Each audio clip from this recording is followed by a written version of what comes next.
Okay, this is a math lesson on similarity of two-dimensional figures. This is part of an advanced mathematics course that I teach here in the Quebec adult education system.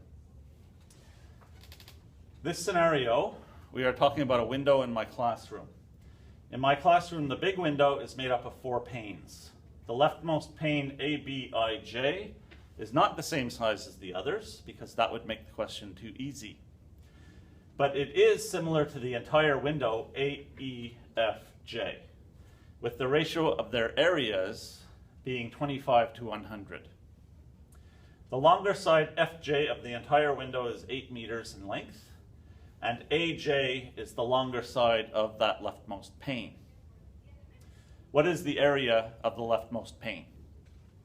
Okay, the first thing we have to do is recognize what type of problem we have.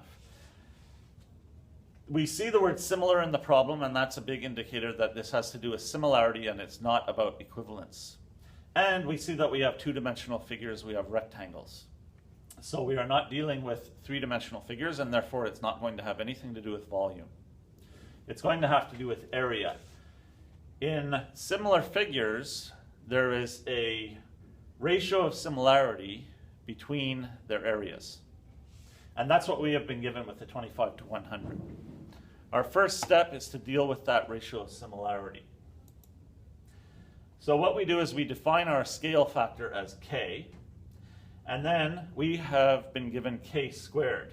K squared is 25 over 100. The first thing I'm doing is I am simplifying that fraction, reducing it to 1 over 4 by dividing both top and bottom by 25.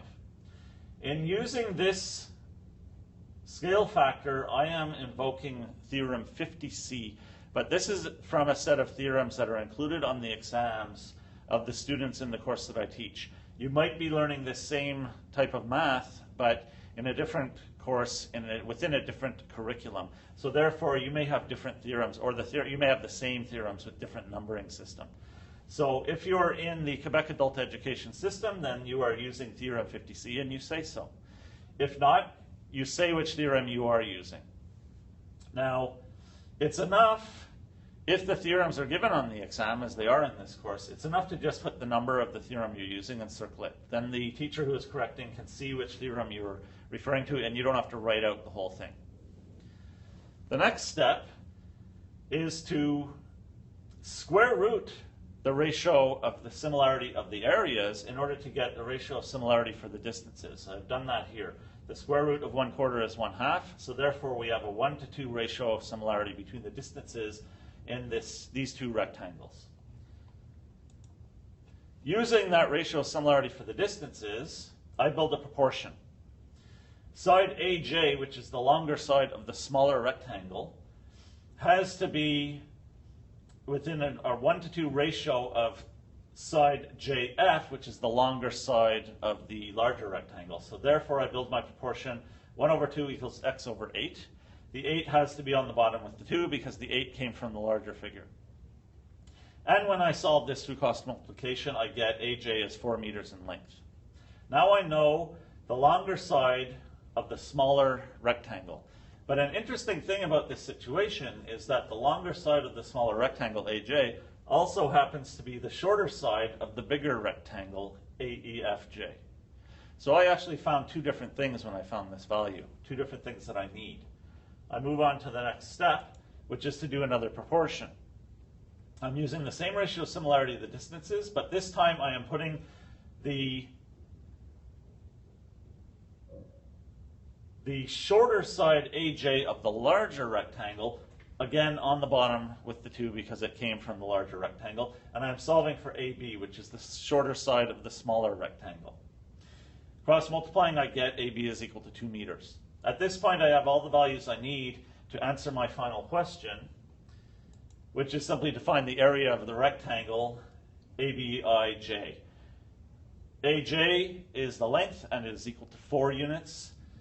AB is the width, which is 2. 4 times 2 is 8. I have the area of 8 meters squared for the smaller rectangle, which is what was asked for at the beginning of the question. It turns out to be a very easy bit of math, but in order to understand it, you have to understand the concept of the scale factor.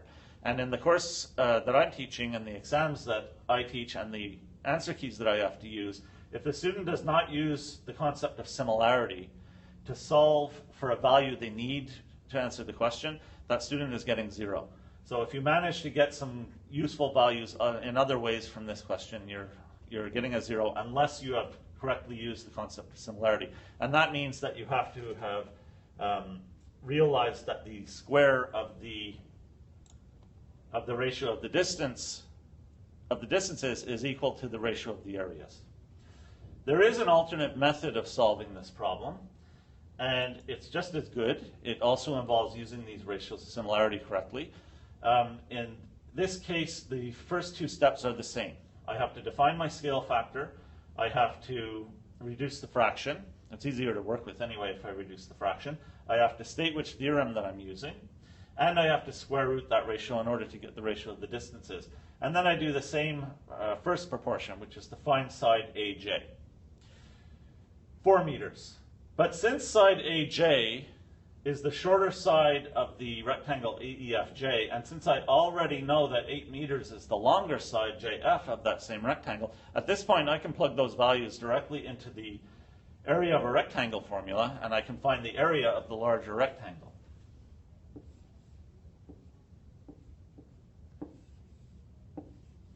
Area equals length times width, which is 8 times 4, which is 32.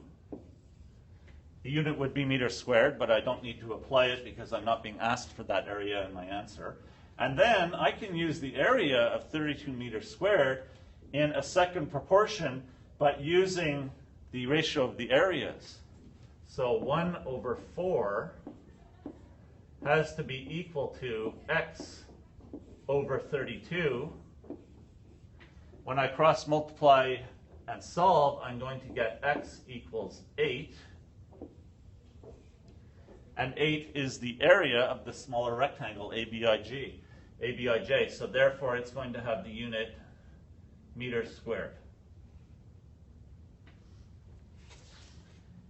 This is just as good a way of solving the problem, but you have to use the 1 to 4 ratio of similarity. You cannot use the 1 to 2 ratio of similarity because you're using 32, and 32 is an area. It is affected by the ratio of the areas, not the ratio of the distances. Either of these 2 methods for solving this problem would get full marks for a student in an exam question in the course that I'm teaching.